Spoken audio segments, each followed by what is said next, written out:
Hello everyone, welcome to the channel DevOps Tech Stack. Today we are going to learn day 11 of the DevOps Bootcamp series. Before starting today's video, let's quickly recap what we learned so far. We understood what is software development lifecycle and what is agile method, why we moved from the waterfall model to the DevOps approach. Then we discussed all about planning stage in the software development lifecycle that includes the Jira software. Then I shared with you all the quick overview of DevOps roles and responsibilities. Not only that, we discussed from the very basics, that is what is operating system, what is hypervisor, what's our virtual machines, and then create our first EC2 instance on the AWS cloud for doing all the labs so that we all will be on the same page while performing any practicals.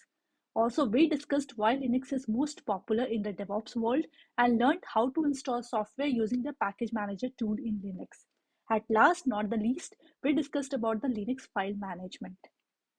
Now it's the high time we can understand all the commands which are most frequently used, in fact, daily by a DevOps engineer.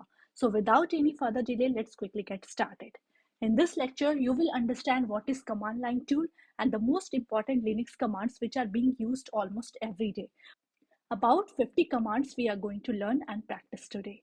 So to perform all these commands practically, we will again create a EC2 instance on the AWS cloud and connect with that particular instance using the SSH option. Let's quickly see how we can launch a machine on the AWS cloud. As I already have created one video for the same, so I will just quickly go through it. Click on the launch instance. Here you can give some name, for example, Linux-demo.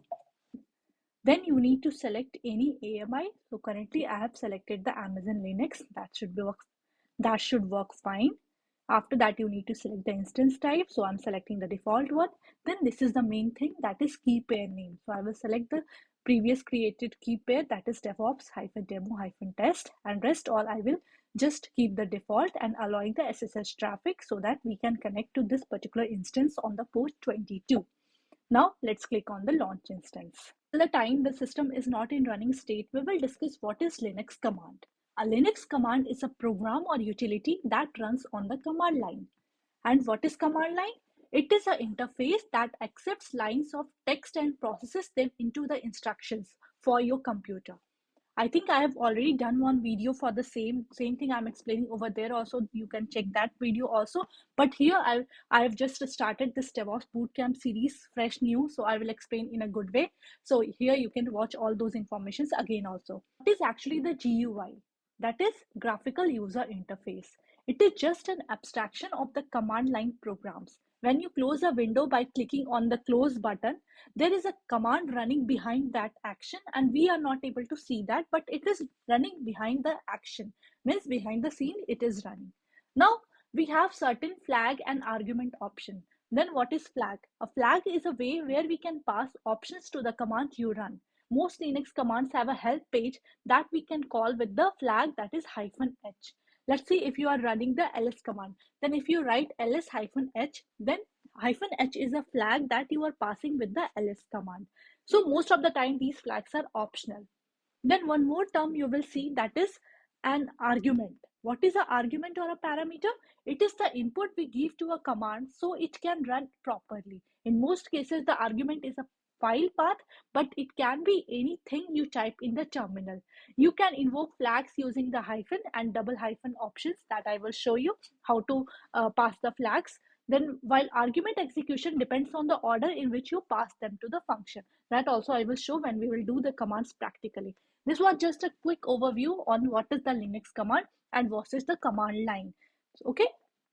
So overall, you understood what is the command line, what is the Linux command, what is flag, and what is argument or parameter.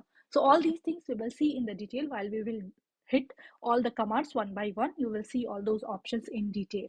First, let's get into the terminal. For that, we need to select this particular instance, click on the connect, and copy this particular command. This I have already shown you in my previous video. You can go through the entire playlist again if you haven't watched. I will share the link in the description. Now paste this command over here. Type yes. And as you can see, you are inside the terminal of your EC2 instance which you have created on the AWS cloud. And here we will type one by one all those commands and we'll practice it. The very first command is the ls command. Ls is probably the first command every Linux user typed in their terminal. It allows you to list the contents of the directory you want, including the files and other nested directories. It has many options, so it might be good to get some help by using the help flag. This flag returns all the flags you can use with the ls command. Let's try the command first. We will type ls command over here. You will see no directories are currently or no files are there inside this particular directory. Okay, currently it is empty. Now, as I said that using the help flag, you can see what all argument or parameter you can pass along with this ls command. So do ls help. You can see these many options we can pass using the ls command. So basically with the ls command, we can use these many flags after the ls command. So the very first is like -a. -a, what it denotes? Do not ignore entries starting with the dot. So if you want to see all the hidden files in the particular path, you can use the ls command with the -a flag. Let's try that. ls-a. Okay. So these are the hidden files which are included in this particular directory. So it's a kind of flag that we have passed with the ls command. So no need to remember all these flags. You can just use with the ls command. You can use help flag and that will show you the entire information. So it's not required to remember all of this. Okay. Now the next command which we are going to discuss is alias. What is alias? The alias command let you define temporary aliases in your shell session. When creating an alias, you instruct your shell to replace a word with a series of commands. Okay, so what will happen here? For now, you just entered ls-a. For example, let's say. So I will set a alias ls equal to ls-a. So means if you run the ls command, by default, it will run this particular content, not the normal ls command. So what is the alias meaning? Means this entire long thing, you have given a temporary name, that is ls. Like if you do in the real time, you will have multiple commands. You will have big commands like use the grep command, like that you will have big commands. So you are giving a short name for that particular command using the alias. So alias, like for now, if we have set in this particular terminal, if we log out of this particular terminal and the next time it will be gone. So if you want to set it permanently, then we have few other options, setting it as an environment variable or modifying in the .bash rc file, that we will go through slowly. But for now, just understand that it defines the temporary aliases in your shell session. So now let's hit enter. And if you run the ls command, it will give you the hidden file also because we have passed the flag -a over here. Again, we have one more command, that is unalias. So the name only suggests the unalias command aims to remove the alias from the already defined aliases. So means if you want to remove this particular alias from this terminal manually, then you can run the command unalias ls. So it will remove this particular alias. Now if you run the ls command, it will not show you the hidden files because you have removed this alias. The next command is pwd. The pwd command stands for print working directory and it outputs the absolute path of your directory you are in. For example, if your username is xyz and you are in your documents directory, its absolute path would be /home/xyz/documents. So currently, if you type pwd over here, you will see currently you are inside the home EC2 user. As I have already explained you the Linux file system, all the user information will be gone inside this particular directory. Since currently I am logged in as a EC2 user, so I have pointed it to the home directory of the EC2 user. Fine. Now, the next command is the cd command. The cd command is highly popular along with the ls. It refers to the change directory and as the name suggests, it switches you to the directory you are trying to access. For example, if you are inside your document directory and you are trying to access one of its subfolders called videos, you can enter it by typing cd videos. In short, just to change the directory, you can use the cd command. Let's try that. Also, if you want to go one level back, you can use the cd dot dot option. Let's try that. Cd dot dot. So currently I am inside home EC2 user. If I type cd dot dot and hit enter, now let's try pwd. Now you are inside home directory. That is one level back. And if you do ls over here, you will see that you have one folder that is ec2-user. Now, if you want to change the directory to ec2-user, for that you can use cd ec2-user and then hit enter. Now, if you type pwd, you are inside the home ec2 user directory. If I do ls over here, currently there is no file or any directories. First, let's create some files or directories so that we can perform all the commands even better. So to create an empty file, you have a command in Linux that is touch. Touch linux commands dot txt. Let's say I have created this empty file. After, in the same path, we will create one directory also, mkdir test. Okay. So now you have two things over this particular path, that is linux commands.txt is a file, and after that we have a test, that is a directory. So to create a directory in the Linux, you have the mkdir command, that is make directory. Touch is for creating an empty file. Now, the next command is the cp command. It's so easy to copy files and folders directly in the Linux terminal that sometimes it can replace the conventional file managers. To use the cp command, you just have to type the source and destination file. If I have this file in the current directory, I will just copy this file with some other name, cp linux commands.txt, and then I will type linux commands1.txt. Now, if you do ls over here, you will see that two files are there. The first one is this linux command.txt, and then we copied that particular file again to a different name, that is linux commands1.txt. There is a minute difference between the cp and mv command. Cp is keeping you the original file also and giving a new file also. But move, what it will do? It will replace the original file with the new file. Let's try mv command also. Mv, the linux commands.txt to linux commands2.txt. So now what will happen? Your linux commands.txt will be removed. Means it is replaced with the linux commands2.txt. Let's hit enter and do ls over here. You will see that you have now linux commands1.txt and then linux commands2.txt. This linux commands.txt is removed or replaced with the linux commands2.txt. I hope now you understand the difference between the cp and mv command. Also, we have few more pointers over here. For now, what we are doing everything in this particular directory, that is home ec2 user. But if you want to copy it to some other directory, then you just need to specify the source and destination. Let's see, I am copying cp linux commands1.txt to /home /linux commands3.txt.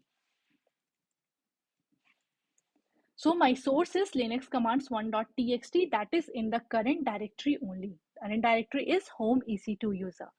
From there, where I am copying to /home directory, not the /home ec2 user directory. Let's hit enter here. Now it is telling that cannot create the regular file, permission denied. We can't create any file in the home directory because that is only allowed with the root user. I will share you the concept of root user also later on, but currently we are logged in as a ec2-user and we can't modify anything inside the /home directory. So what we will do, we will try the same command again, but this time we will copy this particular file into the test directory. How to do that? Same command, okay? And instead of this /home, you need to write the entire directory path. That is this one. After that, you need to write this particular directory, and inside that we have a test directory, and inside that we are copying this linux commands3.txt. Let's hit enter, and this file is copied into the test directory. You can view it to ls, then switch to the test directory and here do ls, you will see that linux commands3.txt is copied over here. Now the next command is the rm command. Now that you know how to copy files, it is very helpful to know how to remove them. How to remove them? You can use the rm command to remove files and directories. Be careful while using it though, because it is very difficult yet not impossible to recover files deleted in this way. How to delete it? Rm, then the file name. And this will delete your linux commands 3.txt. Do ls over here and this file is deleted. Now if you want to delete an empty directory, you can use the recursive flag. Go one level back. Currently we are inside the test directory. Now go one level back and do ls over here. You will see the test directory is an empty directory. So to delete an empty directory, you can use rm-r. R is for the recursive. R is the recursive flag. And then the directory to remove, that is test. Hit enter. It will delete your empty directory. On the other hand, to remove a directory with content inside it, you need to use the -f and recursive flag together. What is the command? rm-rf test. Okay, now currently we don't have any directory which is having any file or content over there. So we can just to let you know that you need to use the recursive and force option together to remove a directory which are having a content inside that particular directory. Okay. Now the next command is the man command. What is that man command? It displays the manual page of any other command as long as it has one. To see the manual page of the mkdir command, you can type man mkdir. So it will display all the information related to the mkdir command. That is, mkdir is used for making the directory. Then what all flag you can pass with this particular command, all those information. If you don't know any particular command in Linux, you can type man over that command. If the Linux team has created a man page for that particular command, you will get all the information. Now to get out of this page, you need to press shift escape then Q. Now the next command is chmod command. The chmod command let you change the mode of the file, or in short the permission of the file, quickly. It has lot of options available with it. The basic permissions of the file can be the read, write or execute.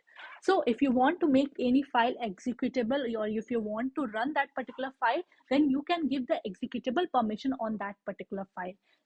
Let's say if you have written some shell script, so shell script always end with the .sh. Shell.sh means I have written one shell script, okay? But to run this particular script, you need to give the proper executable permission to this file. Then how to do that? You can use the chmod commands to do so. Let's hit enter. You have created an empty file, that is a shell script file, using the touch command. Now to give executable permission to this file, you need to use chmod +x and then the script name. +x denotes the executable permission on this particular file. Now let's hit enter, or wait for now, we will just type ls first. ls-latr we will type, and here you will see the long listed or detailed information on all the files which are existing inside this particular directory. Currently, you will see for the file cell.sh, you can see the time and everything, who created everything, like these users have created all those information you can see, and then you will see the permission over here. Now, there is no executable permission on this particular file. If you want to give executable permission, you need to hit this command. What we are doing, we are adding one permission, that is plus is for adding a permission, and then X denotes the executable permission, R for read, W for write, and then X for executable permission. Then hit enter and again run the command ls-latr. What it will denote, that now we have the executable permission on this particular file, and executable permission is for all the user group and other everyone. As it is a very important command, I will have a separate video on this particular command, but in this video I just wanted to give a quick overview, a quick glance on why this command is being used, so that you are aware of this term. Now I will explain about you one notation that is not basically a command, but one notation, that is /. What it do, it let you run your executable file with any interpreter installed in your system directly from the terminal. So like this is my terminal, and if I want to run this shell.sh, so to run that particular shell script, you need to give first this notation dot slash and then the file name. Okay, in this way, it allows you to run an executable file with any interpreter installed on your system directly from the terminal. Like in case if you're writing a Python script also with the .py extension, if you want to run that py file, you need to use the dot slash first and then the file name. So it is just a notation that we use quite frequently, so you need to know. After that, exit. The next is the exit command. The exit command does exactly what the name suggests. With it, you can end a cell session and in most cases automatically close the terminal you are using. Okay, so to try the exit command here in this particular AWS EC2 instance, what we will do, first we will log in as a root user. So to log in as a root user, you need to hit the command sudo su. Now you can see that previously you were logged in as a EC2-user, but now you are logged in as a root user. But now here, if you run the command exit, you will be exited out of the root terminal. How to do that? Exit. Hit enter. You will see now you have exited out of the root user terminal and again logged in with the EC2-user. If I do exit over here, then I will be back onto my physical machine or my MacBook, which I am using. But I don't want to do that because we have to proceed with the other commands. Now a quick overview on the sudo command. This command stands for the super user do, and it let you act as a super user or a root user which you are running on a specific command. It's how Linux protects itself and prevent users from accidentally modifying the machine's file system or installing inappropriate packages. So sudo is commonly used to install software or edit files outside the user home directory. It will ask you for the administrator password before running the command you typed in. Okay, basically you will see whenever you will run any software installation commands, so for those things you all normally used to log in as a root user, so that normal user won't be allowed to run any or install any software in this machine or modify any system related binaries or configuration files. So to make that differentiation, it make a separate Linux maintain a separate user, that is the root user. So this was a quick overview on the sudo command. Now the next command is the shutdown. The shutdown command lets you power off your machine. However, it can also be used to halt and reboot it. To power off your computer immediately, you can type the command shutdown now. Okay. So it will basically what it will do, it will shut down your machine. Shut down now means this time only you want to shut down this machine, but we don't want to shut down. At last, when we are done with all the practicals, we will hit this command and our machine will be shutting down. Also, if you want to mention some time over here, you can write the command shutdown and then the time 20, 40 or something you can type over here. So it will shut down this at this particular time. Now the next command is the top command. What is top command? It is actually used to show the Linux processes. It provides a dynamic real-time view of the running system. Here you can see what all processes are being running and what all users have started that particular process, what is the command running over that particular process, what is the CPU being used, what is the memory being used, everything in detail you can see over here. Also you can see what all tasks are running, currently what is the memory that is getting exhausted, then what is the memory, what is the swap memory, out of all the tasks, what all tasks are running, sleeping, stopped or zombie, and what is the average load on the system, who all users are logged in into this particular system, that is only one user, that is I am only logged in, then from what time in this machine is running, that is from 30 minutes it is running. So all these information you can see using the top command. Whenever you get any ticket related to your system performance is very low or your disk is about to fill, then you can, the first command you can hit is the top command, and here there you can see which particular command or which particular process is taking the maximum of the memory, and with the user's approval or whoever has started that particular process, you with his approval you can stop that particular process and your system will be again in the stable state. So these are few of the commands that we use for the troubleshooting purpose, and top is a very important command. I will see and I will make a detailed video on this particular command. For now it's just a quick overview on the top command.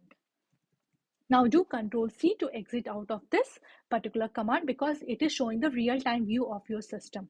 Now we will type clear. Clear is for clearing the screen. The next command is the unzip command. Unzip command allows you to extract the content of a zip file from the terminal. Once again, this package may not be installed by default on your machine, so you need to install it with your package manager. Normally, you might have seen in the Windows also that if you download some file that is in a big, that is of the big size, you will get it in the form of .zip extension, and you will normally extract all the contents of that particular file by double clicking on that zip file. But Linux give you direct command, that is unzip. Using that particular command, you can extract all the files and in that particular zip file. By default, it is normally not installed in all the Linux machines. Let's try unzip. So here it is already installed, as you can see. So if you want to download any zip file, you can download in this particular path, and using the unzip command, you can extract the content of that particular file. If it is, I think if it is a Ubuntu system, there you will not see this unzip command, and you need to use the package manager, that is applicate package manager in Ubuntu, to install this unzip command. After that, as I already talked in my previous video about the package manager tools, that is yum, apt, all those things I have explained already. So those are few of the important commands that you need to learn. You can go through my previous video. I will share the link in the description. There you can get in detail how to install any particular software using the package manager tool. The next command is the echo command. The echo command displays defined text in the terminal. Let's see, echo, then your name, Kritika. Hit enter. You will see that this text is displayed whatever we have written under the inverted commas of the echo command. So it will define the text in the terminal. You will see this we will use quite frequently in the shell script. So later you can see use of this particular echo command. Also, you might be knowing that we have few of the environment variables or few of the variables being set on this system level. If you want to create your own, that also you can do using the export command. But also we have few of the system defined or Linux defined already. They have maintained few of the environment variables. So if you want to try any of them, then you write echo, then again inverted commas, hey, dollar user. Dollar means we want to get the value of this particular variable, that is user variable. Currently, who is the user? EC2-user. If you hit enter, you will see hey EC2 user. This is the variable name, and its value is displayed using the dollar symbol which you have appended before the user command, before the user variable. The next command is the cat command. Cat actually helps to create, view, and concatenate files directly from the terminal. It is mainly used to preview a file without opening a graphical text editor. Let's say for now, we will create a file and will write some of the content in that particular file. And for viewing that, the content of that particular file, we will use the cat command. So to create a file with some content inside that, we have an editor in Linux boxes, that is VI editor, that we mostly use to create or update any existing file, or to create a new file we will use the VI editor. As I already shown that is used to create an empty file, but this time I want to write some content in that particular file. So VI, then some name, test.txt, hit enter, go to insert mode. To go into the insert mode, that means to be allowed to write something, you need to press I in the keyboard. If I press I, you see here we are in the insert mode. Here you can write something. My name is EC2-user. Now to save this particular file, you need to do shift and escape together. After that, colon WQ. Okay, colon WQ. Before that, shift escape. Hit enter, and this file is being saved. Okay, now do ls over here. You have one more file created in this particular directory. Inside that, you have written my name is EC2 user. Now to view this content of this particular file, you will write the command cat test.txt. You have the content of this particular file. Let's talk about the next command, that is the ps command. So with ps, you can take a look at all the processes your current shell session is running. It prints useful information about the programs you are running, like processes ID, time, and the command name. Let's try ps command over here. You will see these many processes are currently running. That is, PID means the process ID assigned to this particular command. The command is the bash. We are running the bash command, right? After that we had run man also. Then we are running then just now we have ran ps command also. All these things are running in the form of processes. So all those information you can see using the ps command. The next command is the kill command. Like, it is annoying, right? When a program is unresponsive and you can't close it by any means. So for that purpose, you have the kill command that solves this kind of problem. So kill actually sends a kill signal to a process that terminate it. You can kill processes by entering either the PID or the program's binary name. Like kill and then any of the process name which is consuming lot of CPU, you can write that process ID and it will kill that particular process. Okay, fine. Next command is the ping command. Ping is the most popular networking terminal utility used to test network connectivity. And it has lot many options, like you can pass the host name or you can just pass the IP address of any other machine, and you will see like if we are trying to reach that particular machine from this particular machine. So all those kind of testing you can do using the ping command. The next command is the ping command. Ping is the most popular networking terminal utility used to test the network connectivity. Ping has ton of options, but in most cases you will use it to request a domain or the IP address.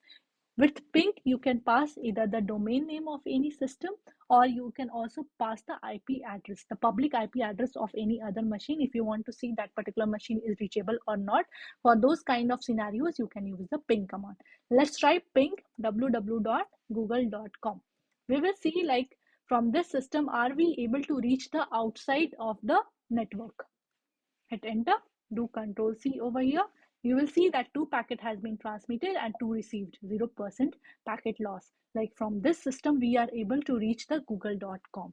Similarly, if you want to try any other machine or any other domain, for now we have just tried the Google domain, so we are able to reach some other domain. If you want to see, you can try using the ping command.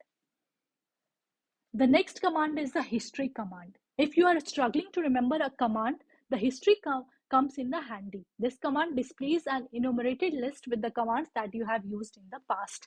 If I type history over here, whatever commands I just executed, everything here it will show. Okay, so history is a kind of handy command that we use quite frequently. Clear the screen. And the next command is the PASSWD. It allows you to change the password of the user account. First, it prompts you to enter your current password and then ask for the new password and the confirmation. This way, you can change the password of your current user. Let's hit enter. It will ask for changing the password of the EC2-user. If you want to change it, you can write the current password and the next password. Like that, it will change. Like that, you can change your password for the EC2-user. Do Control C. I will not do it now, but just in case if you want to know, you can do it.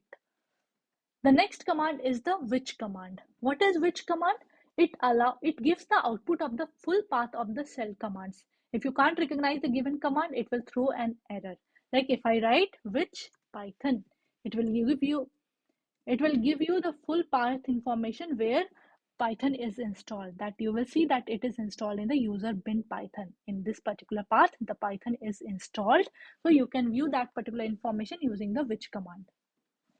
Now we will discuss about 2 more commands in detail, that is head and tail command. To understand this in more detail, we need to first create a file with some content. So we will create vi test.txt, hit enter, and here you write some values. I will just write something so that I can demonstrate what is head and tail command. Shift escape :wq. Now this file is being saved. Now view the content of this particular file. You can see these many content over there. So now you have the tail command. Similar to cat, tail prints the content of a file with one major twist. It only outputs the last lines. By default, it prints the last 10 lines, but you can modify that number with the -n flag. How to do that? If you write tail test.txt, default it will show you the last 10 lines, but for now I think I just have 10 lines, so everything is displayed, but I just want to see the 2 lines. Then in that case, with -n flag you can write 2 and then the file name. You will just see the last two lines, that is these two lines. Okay, so this is the purpose of the head command. So this is the purpose of the tell command. Similar way, if you want to see the first two lines, then for that case you can use the head option, head command, and you are just seeing the first two lines from this file. Okay, this is the purpose of the head and tail command. Depend on your use case, you can use these commands. Now the next command is the grep. Grep is one of the most powerful utilities of working with the text file. It searches for the line that matches a regular expression and prints them. For example, if you want to grep ec2-user in the file text, in the file test.txt, you can use like this. And you will see that this particular line is displayed because here they are able to see ec2-user. Now, if I do ls over here, you will see all these content. But in real time, you will have multiple files over a current directory. So in that case, if you just want to view one file, with that also you can use the ls command. For example, ls and then pipeline symbol. Pipeline will give the output of this command to the input to the next command. Here we are writing grep and we just want to see test.txt. So you can hit enter and only test.txt will be displayed as the output. So grep is one of the most powerful utilities for working with the text files. Now the next important command is the who am I. The who am I command displays the username currently in use. If I type who am I here, then what should be the result? ec2-user, because this user is currently logged in. So hit enter and you will see the same result. So this is one of the important command to use. Now the next important command is the WC command. WC stands for the word count, and as the name suggests, it returns the number of the words in the text file. Do ls over here. If I do WC on the test.txt, it will give you the number of words in this particular file. So all those information you can see using the WC option. And if you just want to see the number of words in this particular file, then you can use the flag -w and it will show you that only 11 words are there in this particular file. So C is a very handy command that you need to know to see the number of words count in the particular file. After that, we have one more command, that is uname. Uname prints the operating system information, which comes in handy when you know your current Linux version. So if you type uname -a. So it will give you the entire information about the current operating system or current release what you are using. So it is Amazon Linux, so it is displaying you the information that it is a Linux, what image we are using, what version it is, and this is a fully qualified domain name of your system. All those information you can see over this command, that is uname-a. That's all for the today's videos. Going forward also we will be discussing about the commands, but these were the most frequently used commands that we just discussed now. Thank you all for your immense support. I hope you are liking our videos. Please do like, share, comment and subscribe for more such videos. Thank you again.